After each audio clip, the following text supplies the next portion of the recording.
The broadcast is now starting. All attendees are in listen-only mode.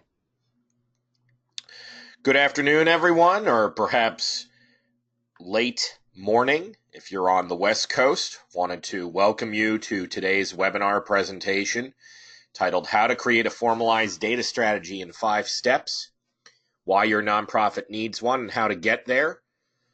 We're excited to be working with Nonprofit Quarterly for today's webinar, and we're going to get started in about 1 minute, 2 minutes tops. Just going to allow a little bit of time for people to get in, get settled. A few housekeeping items before we get started. Today will be recorded, and there's also some handouts relating to the presentation today. So the slides are available. There's some really good resources cited within them, so that is something that is going to be worth a download. And also there's a pretty detailed list of definitions that relate to what we're going to be talking about today from the Association of Fundraising Professionals. There's going to be a deep dive into some fundraising metrics, and we want to be able to make sure that you're not furiously writing those down. They're kind of complicated, so that's what we want to make sure is easier on you. So you can definitely download that, and part of it, what we're going to be doing today is demystifying data. We want to make sure that it's not scary.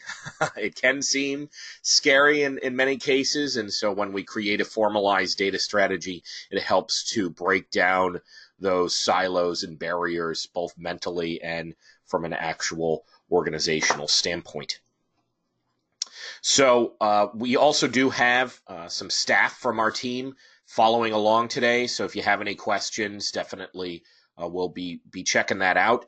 Today is going to focus in on general strategy. So we're really not going to be doing a product demo or anything like that. That's not what today is all about. We're actually excited to be sharing our expertise as data nerds and driving a strategy regardless of which database you use. So with that said, I will give a little plug to Neon as a company.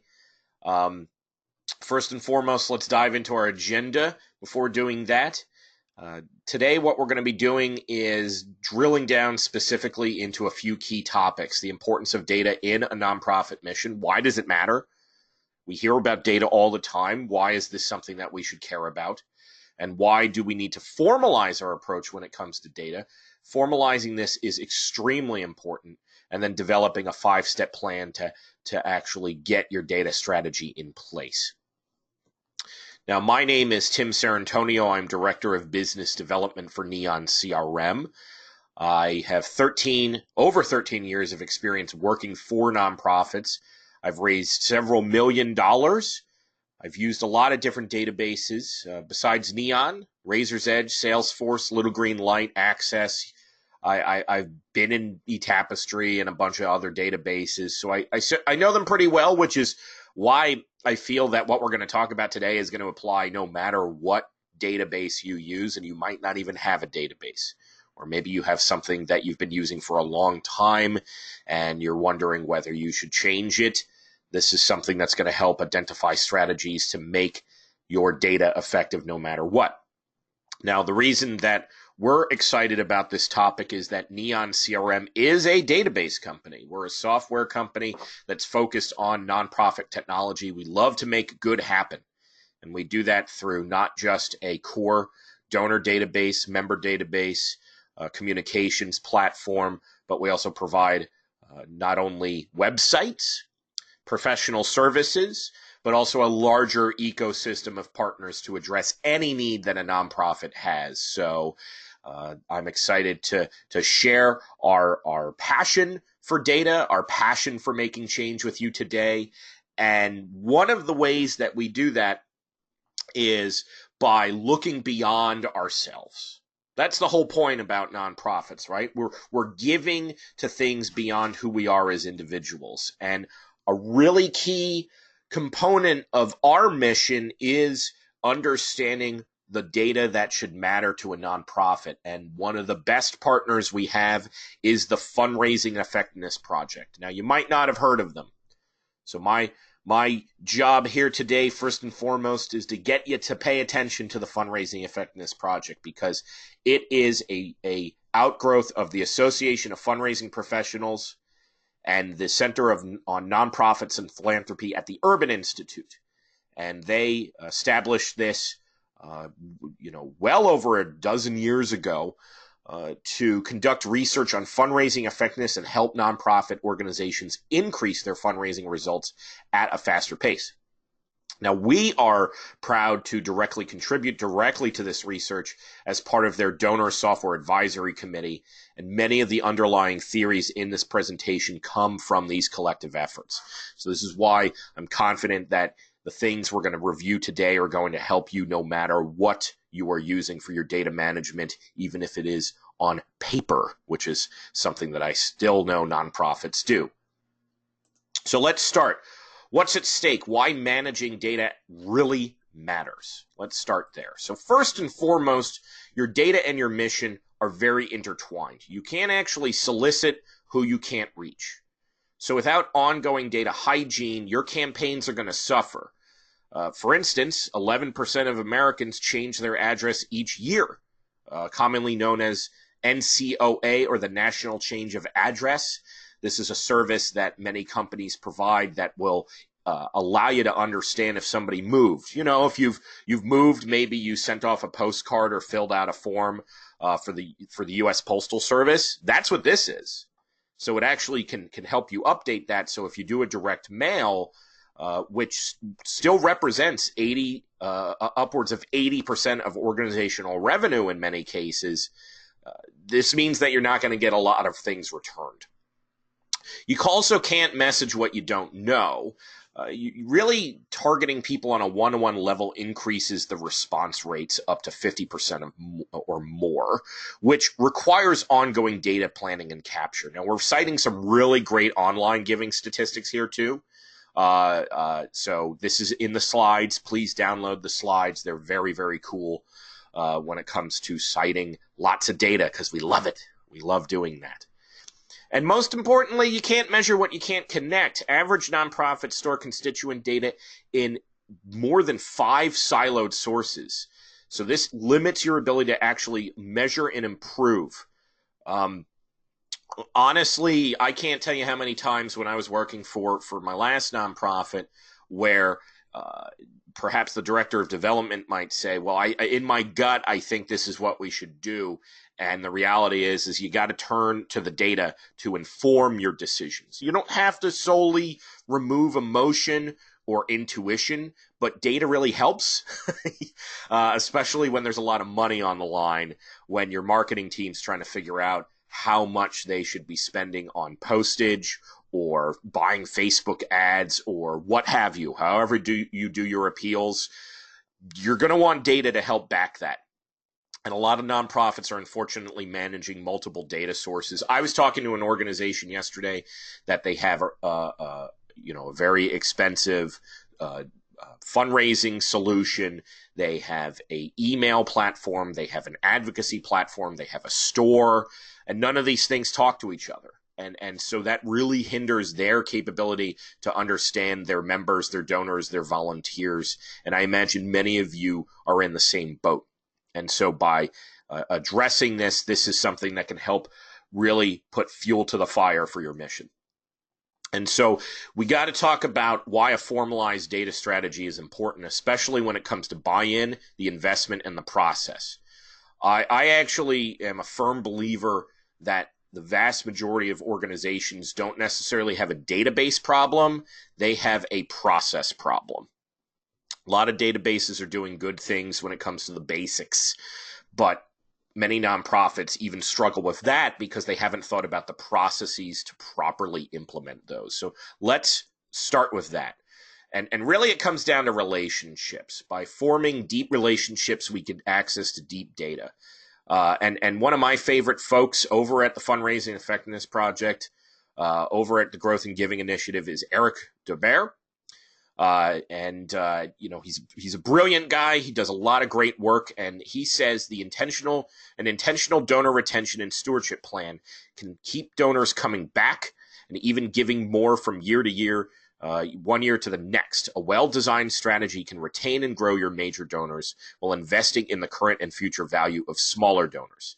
In this way, you deepen your relationships with current major donors while building relationships with your major donor prospects or current smaller donors of the future.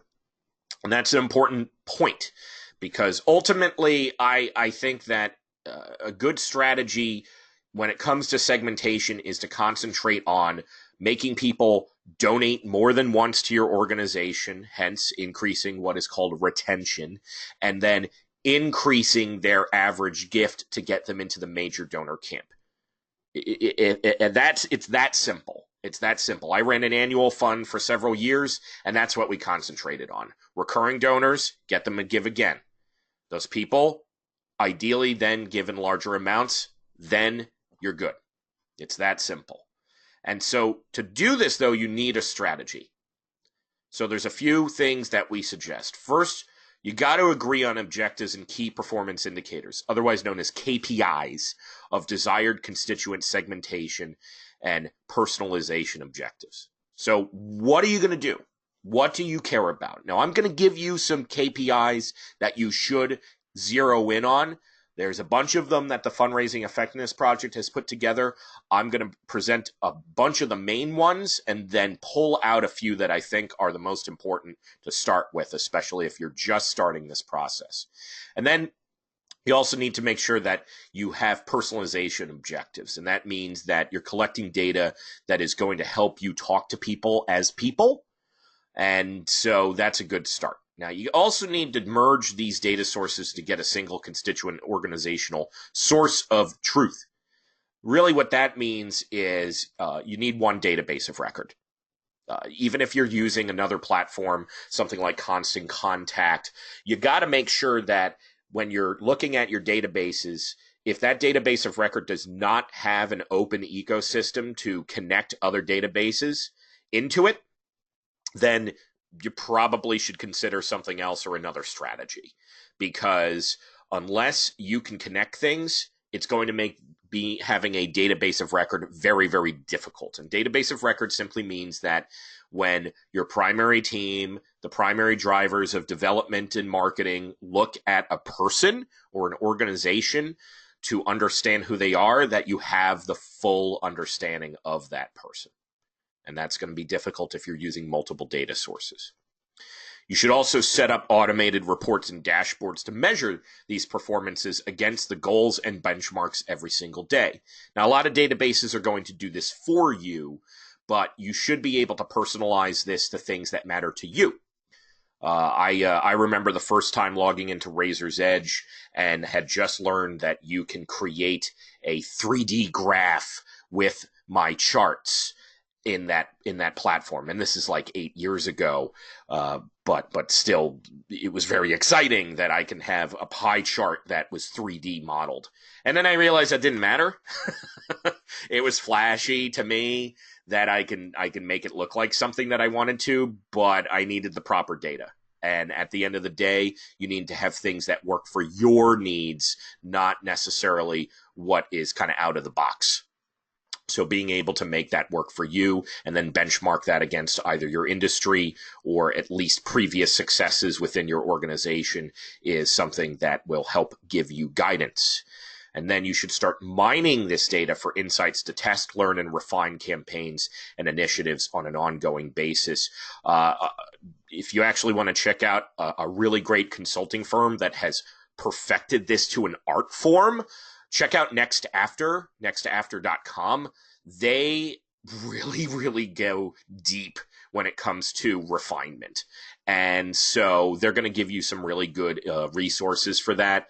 We're really excited to work with them because they're probably just as much data nerds as we are when it comes to this type of stuff. But it can be fun. It can be fun to test different copy, test if you're moving a picture, trying a different message.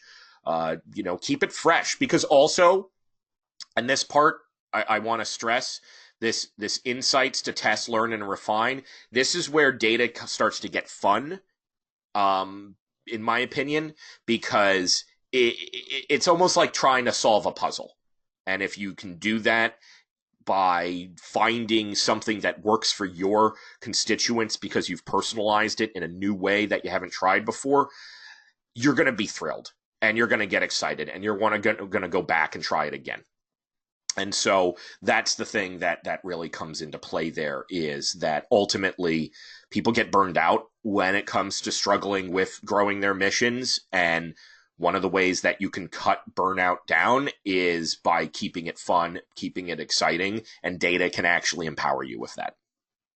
And so this isn't going to happen on its own, though. So we have a nice wheel here that we're going to do a nice drill down and unpack this for you. We're going to start with what data do you have? We're then going to shift into what are your goals? How are you going to measure this? What's your investment level that you need to put toward a project on data? And how will you ingrain this into your process? This is your nonprofit data strategy. So let's unpack. First, what data do you have?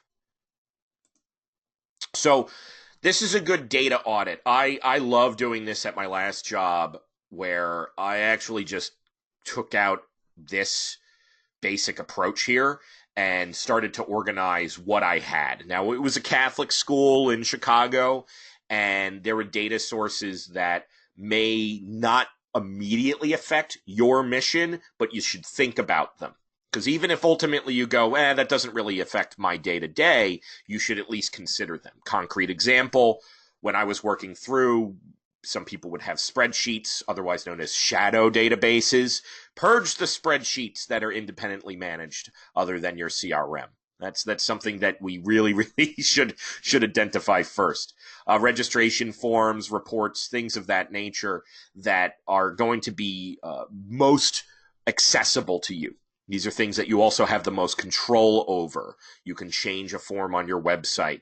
You can run a report that is custom to you. You can tell people to enter data in a certain way. So start there.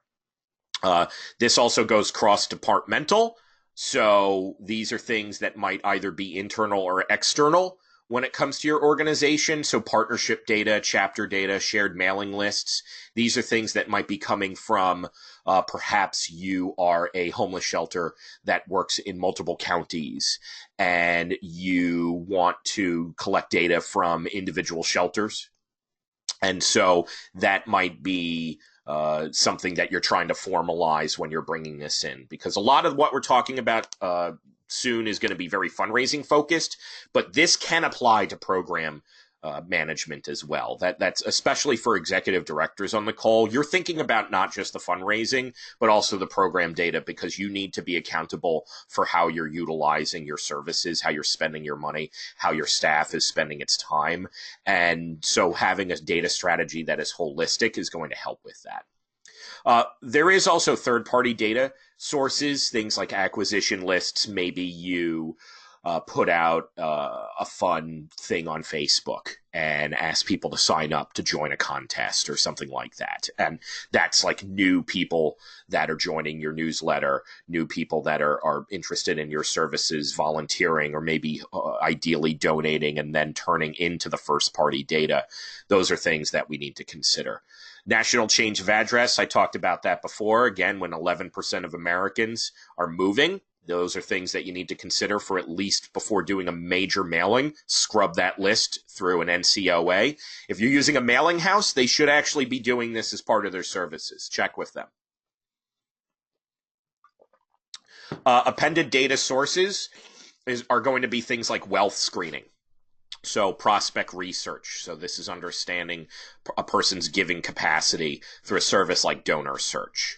And then industry benchmarks are things like the fundraising effectiveness project. So you might be aspirational to try to beat what they term might be Q1's major donor retention rate, which is actually fallen compared to last year. Good. Go beyond that. But ultimately, when it comes to benchmarks, you still need to benchmark against yourself.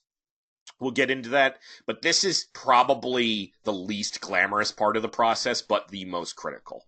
And it's as simple as just writing everything down and what's the journey of that piece of data? Like, how does it get here? And if it's not in here, why? Is it only in here or here? And if we need to get it in here, then we can shift into how. So when you have a gap, you should start to first understand the measurements in order to track the project progress toward those most critical goals. So what do you need? What are you lacking to actually complete your mission when it comes to data? And what fields do you need to segment and personalize efforts to get messages to people in a meaningful way? I'll give a concrete example, one I always cite. When I was living in Chicago, I had adopted 2 cats from a shelter. Their names are Dynamo and Kavanaugh. And they are lovely little kitties. And I love them very much, and I love the shelter that I adopted them from. But whenever the shelter would solicit me afterwards, because I would get automatically added, I think that the thing we can always guarantee, no matter what I found, is that a nonprofit will find any excuse to dump you into their newsletter.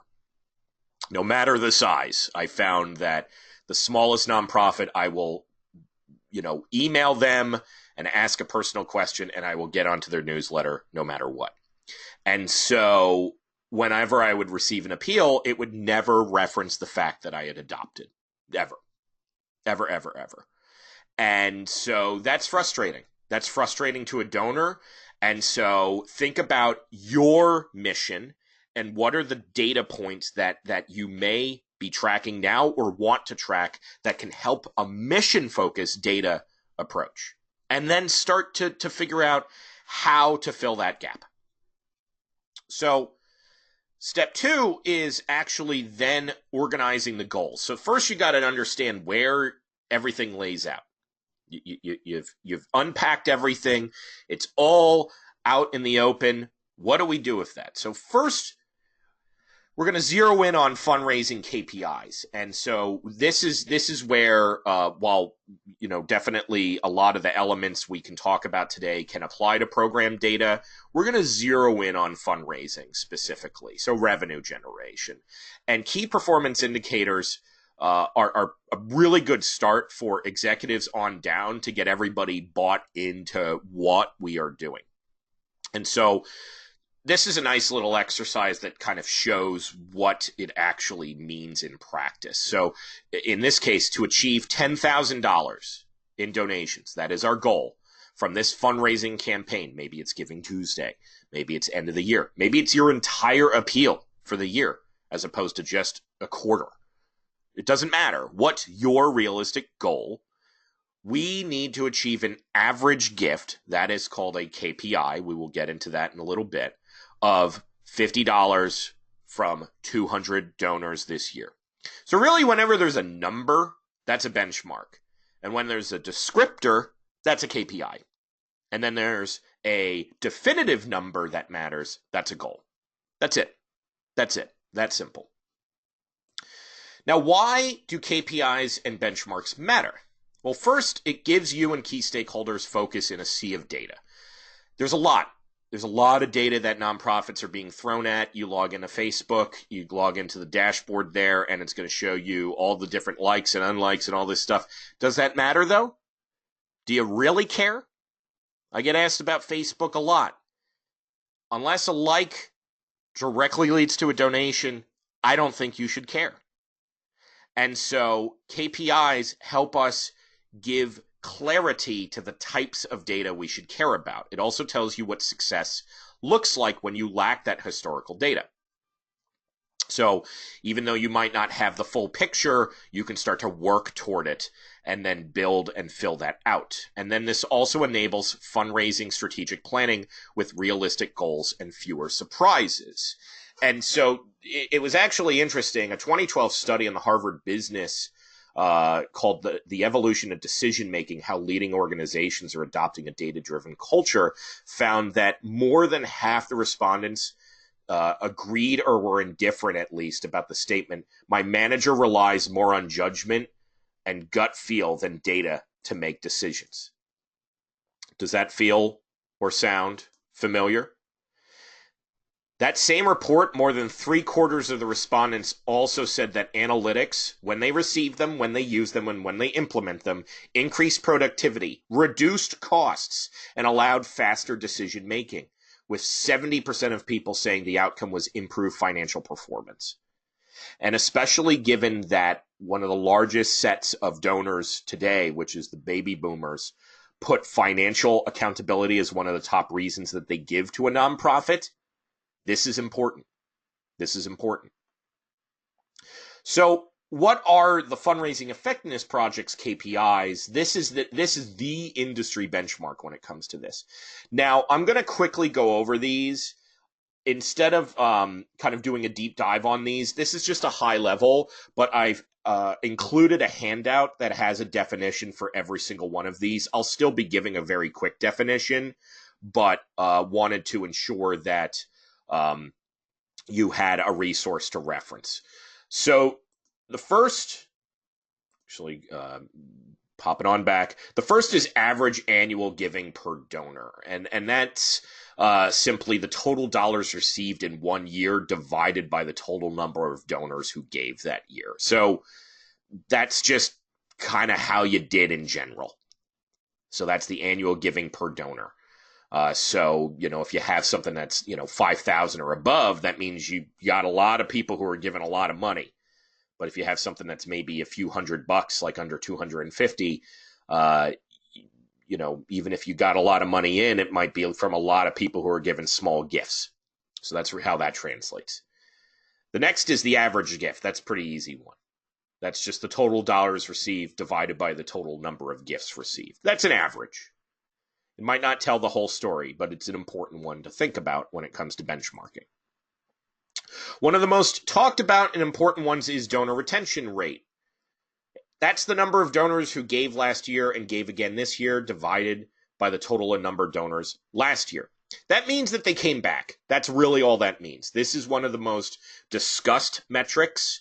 A lot of companies talk about this. A lot of donor reports talk about retention. We talk about retention too because it is important, because it means that people are coming back. You want them to come back. And the overall retention rate in the industry is at best like 46%. So if you're above 50, like that's fantastic. So, zero in on that, increase it, and also try to look at it from a subset as well when it comes to donor retention rate, maybe for major donors versus mid-level versus small donors. Attrition rate is the opposite of that. It's basically the number of people who gave last year but not this year, and then you divide that by the total number of donors last year. So if you have a donor retention rate of 90%, you will have a donor attrition rate of 10%. That's how that works.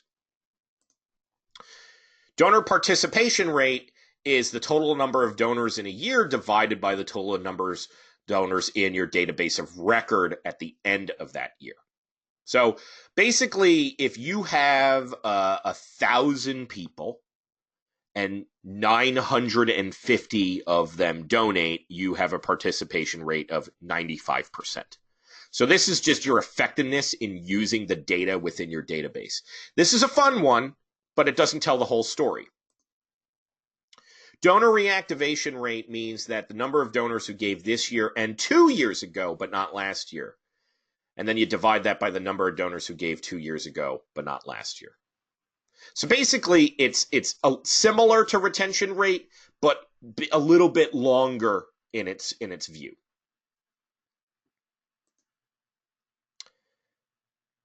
Donor recapture rate is the number of previously lapsed donors who renewed this year divided by the total number of donors last year. Who came back? Who came back? That's a fun one. I love that one. It's not the most vital, but it definitely makes you feel good when that number goes up. Donor reacquire rate is, again, kind of similar. It's the number of recaptured donors who gave this year, but not in the last 2 years, divided by the number of donors whose last gift was 3 or more years ago, but not in the last 2 years. So that's one of those that you should definitely download the handout to kind of get through the tongue twister that actually means. The reacquire rate at the end of the day just means that you got somebody who's been gone for a little bit. Because typically, unless you've gotten somebody to give within the past 5 to 7 years, they're probably gone. They're probably somebody that you're not going to see again. Donors in the database is just how many people that you're working with at all time. And this is just people who've donated some amount that live in your either Excel spreadsheet, your Razor's Edge, your Bloomerang, your Donor Perfect, your Neon CRM. This is just the number of people sitting in there that have actually given. And then also donors this year is just the number of folks who actually gave this year. Good one. One to make you happy. Estimated lifetime value of your donors, estimated donor lifetime value is measured in years, and this is 1 divided by the donor attrition rate. So basically, the attrition rate, if you have a low attrition rate, you're going to have a higher lifetime value. People are going to stick around longer. If you have a very high attrition rate, it means that your lifetime value is very low. So a lot of these interact. That's why donor retention rate and attrition rate are very good ones to pay attention to. But I like combining those with things like average gift or average annual giving per donor. Because if you can drive the average up and have a high retention rate, that's good. That's very good. New donor acquisition rate just means that how many people you brought in this year compared to the overall donors from last year. So it's just new folks. And then rate in growth of donors. I'm almost done with these, but these are important. So this is the net of gains in number of donors minus losses in the number of donors from last year to this year divided by the total number of donations last year. So this is one of those that you should probably download the handout to kind of mull over. This is one of those deeper ones. Really, it just means that like what's the percentage of new people that you're bringing in? Like what's the lifeblood that you have? And then finally, one of the most important ones is the rate of growth in giving, which is the net of gains and losses in giving from last year to this year divided by the total value of gifts received last year. What's your growth rate, basically? So if you're flatlining and you're having like 3% growth in your overall giving, that's something to be concerned about, because all it takes is one major donor to walk away and you might lose important program funding. So growth in giving, average gift, retention and attrition rate are inverses, so they're pretty easy. Those are the ones to really pay attention to. Really pay attention to. So step 3 out of our 5. How will you measure all this? So you should build a campaign model, and you should use your goals and industry benchmarks to build a performance model of how you're going to perform. And actually, if you go to the Fundraising Effectiveness Project's website, which can be found at afpfep.org, that you're going to be able to actually load this type of stuff into a model that can do this for you. And so you can do a few different things when either building this yourself or using a free resource like the Fundraising Effectiveness Project's Fundraising Fitness Test, which is first, you can compare your previous performance against other benchmarks. You can identify areas to focus on for improvement and align the organization around goals backed by underlying numbers that everybody's agreed to up front. That's an important one. Everybody should pay attention and agree. You don't want your executive director coming in halfway through the year and saying, well, I want retention rate to go up to 80%, when you've historically maybe been at 47. You can say, well, that we didn't agree to that, and that's unrealistic. So what can we do instead? And then you know what you need to measure throughout the campaign to stay on top of it. Now, I like breaking out campaigns quarterly. I like saying, okay, if we're doing an annual fund, I still want to see, we're going to be at X amount of money with number of donors at this level by the end of, March, the end of June, the et cetera and so forth. What is a good rate of donor growth? Beth, that's a great question. Again, it kind of depends. Now, one of the things that we actually are going to give you or point you to is the quarter one's report of fundraising effectiveness, and actually they drill down into those types of questions. But great question.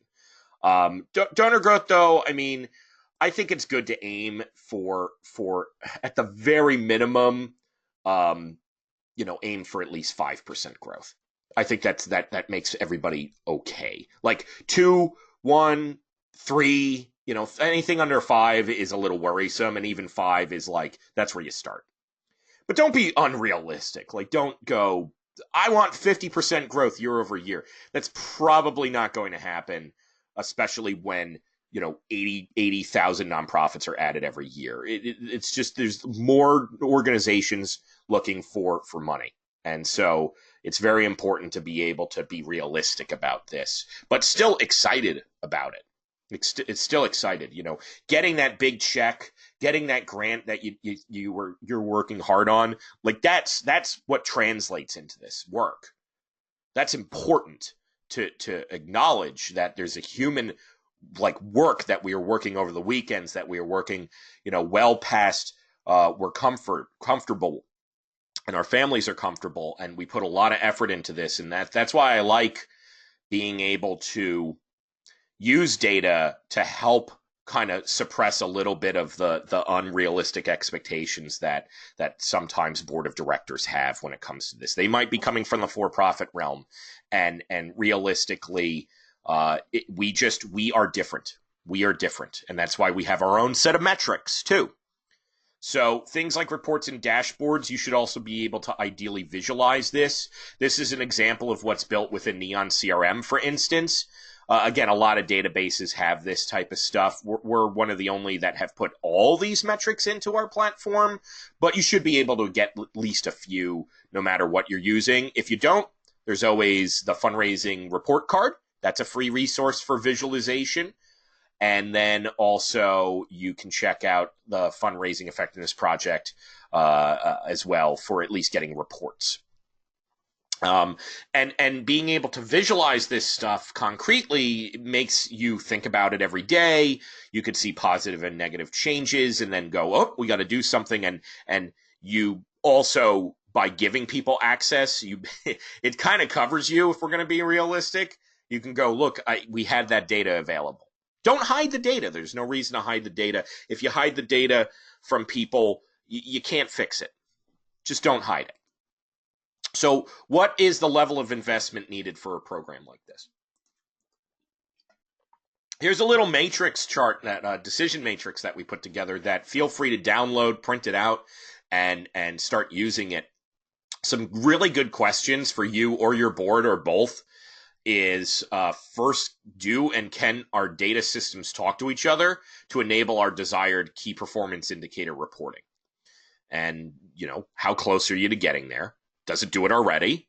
Something like Neon CRM has that built in, but maybe you're in an Excel spreadsheet or your database doesn't have that type of stuff. Okay, so what can we do about that? Maybe I can start utilizing fundraising effectiveness projects free reports to load our Excel spreadsheets in. Cool. You covered. You're a lot closer than you were yesterday or even before starting this webinar. And how urgent is this? If you haven't thought about KPIs, I would put the urgency level at kind of high. But you can internally decide that. I think KPIs are very important. Is our constituent data integrated enough to enable a complete view for our relationship building and campaigns? Again, how close are you and what's the urgency on that? If it's going to take a lot of work to get a bunch of outlier databases, if your major gifts officers are literally managing things in their email and an Excel spreadsheet that they're going through, ideally try to get them to move it into the CRM or something that connects to the CRM at the very least. But if it's going to take a mountain to move, then maybe, try to work on some low-hanging fruit first. Does our data integrate well from our current tools? A lot of different stuff out there. There's email, there's peer-to-peer, there's direct mail mailing houses, there was, external reporting, events management for things like galas, auctions, accounting with QuickBooks, or Zero or MIP or Sage, all those different things. Now, Neon, our approach is to have an open ecosystem that connects with a bunch of this different stuff. So we try to cover our clients, but not everybody has that, and that's fine. But how can you do it? And also, as somebody who's worked for both nonprofits and for Neon sales department for a bit, the word integrate is kind of a loaded term in the sales world. We really, really, really want to stress, try to look for things that sync the data. If a salesperson says, well, you can integrate it, that means that they're telling you can export a file. Fine. If that's the best that you can do, there's some really cool things that help streamline that. You're using Razor's Edge Importomatic, like you should be using Importomatic. Like that thing is awesome. So it's cool to use a CSV file or an Excel spreadsheet if that's your only choice. But see if you have the choice. This is urgent if it's a primary revenue source, especially. So if you are heavy into doing peer-to-peer fundraising events and it doesn't talk to your CRM, but you're making like 30% or more of your revenue from that, like get it to connect. Figure it out. Because that's important. I see a lot of people losing their team captains, their other fundraisers, because they just do not have the data to properly retain those people. So that's important. And then what is the quality and accuracy of our data to support our efforts? Will it stay that way? This is whenever I hear people say, well, my data is so dirty. Like people are so just embarrassed to share their data. That's our job. Our job is to help you clean that type of stuff and get it into good shape. So don't be embarrassed to share it with a database company if they're trying to help you. But just be realistic about it. Like if everybody entered everybody's name in just the middle name field for some reason forever, okay, own up to it and how can we fix it? This happens with salutations all the time. People are entering salutations incorrectly, or relationships, or notes. Everything in notes. I've actually seen databases where all the gift information was in the notes field. It actually wasn't even put in the field dedicated to donor data. It happens. What can you do about it? So if it's stopping you from getting a holistic picture of your revenue at the very least, if it's stopping you from understanding like what money's coming in properly, that's an urgent need. So print this out, use it for yourselves. I think this is a fun little thing that we've put together. And then finally, how do you ingrain this into your processes? You got to become data-driven.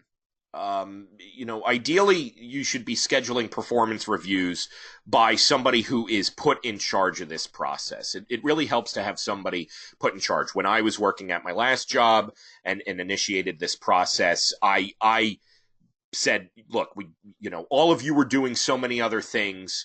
I'm the database administrator. Let me just run point on this thing.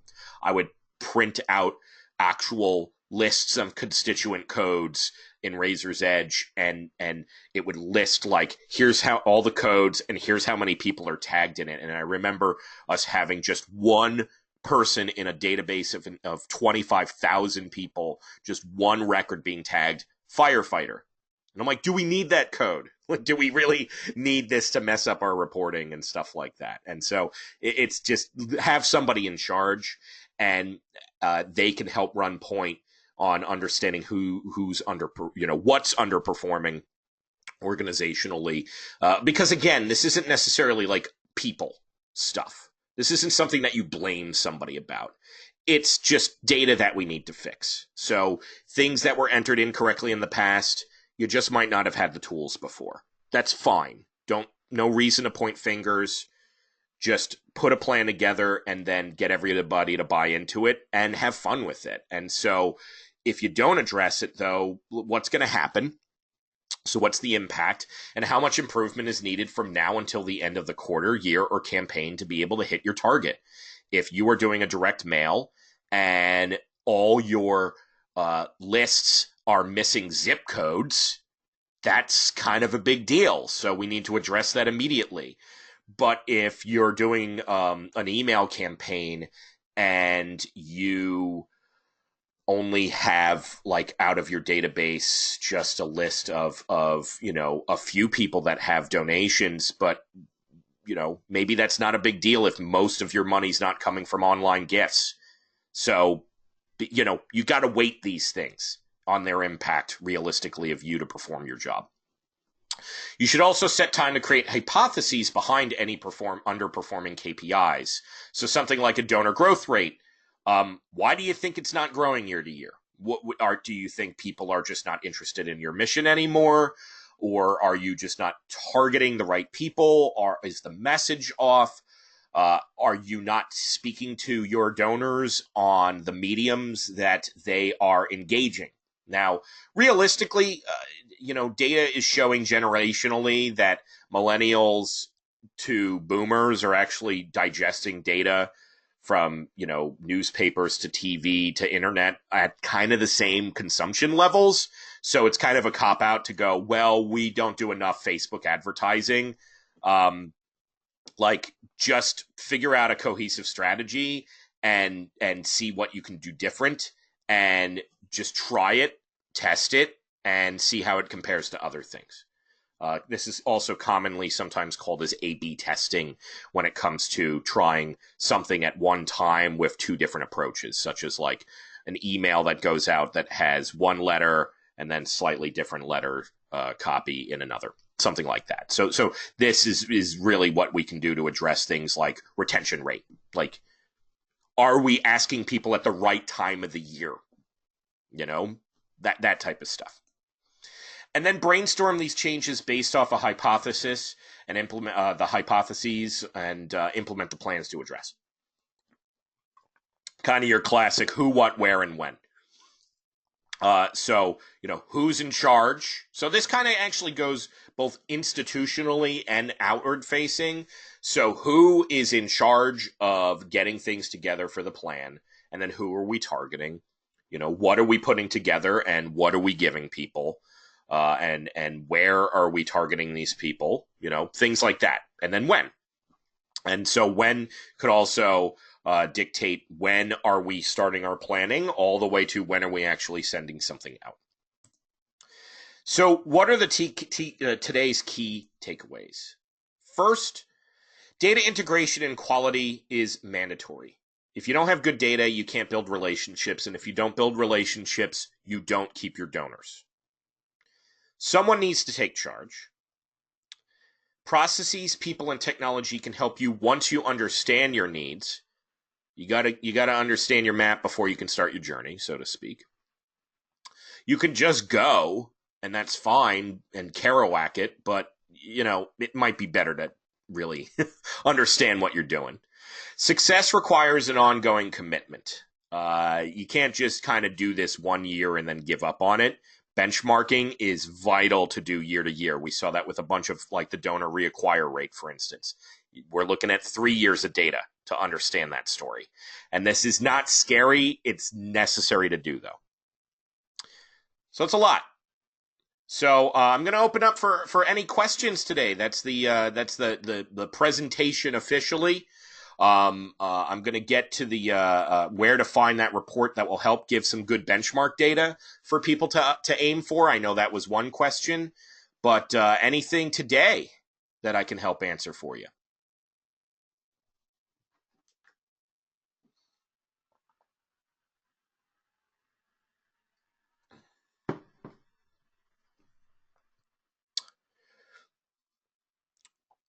Well, all right. Efficiency with our time. So definitely check out the Q1 report from the Fundraising Effectiveness Project. This is going to get into some good benchmarking data. I'm actually presenting on generational giving, hence me throwing out some numbers that relate to boomers and Generation Xers. I'm doing that this Thursday. And this is actually going to be very helpful to understanding major donor subsets, for instance. So go ahead and download that. It's free. And it's really, really cool stuff to understand where we are at the moment compared to last year at this point of time. So let's see. I think we do have. Oh, thanks. Thank you, Frank. Oh, shucks. Thank you very much. And we actually just linked to the report, and there is a set of downloads. We didn't download the report. They do want to collect a little bit of information to understand who you are, so they can get you more reports.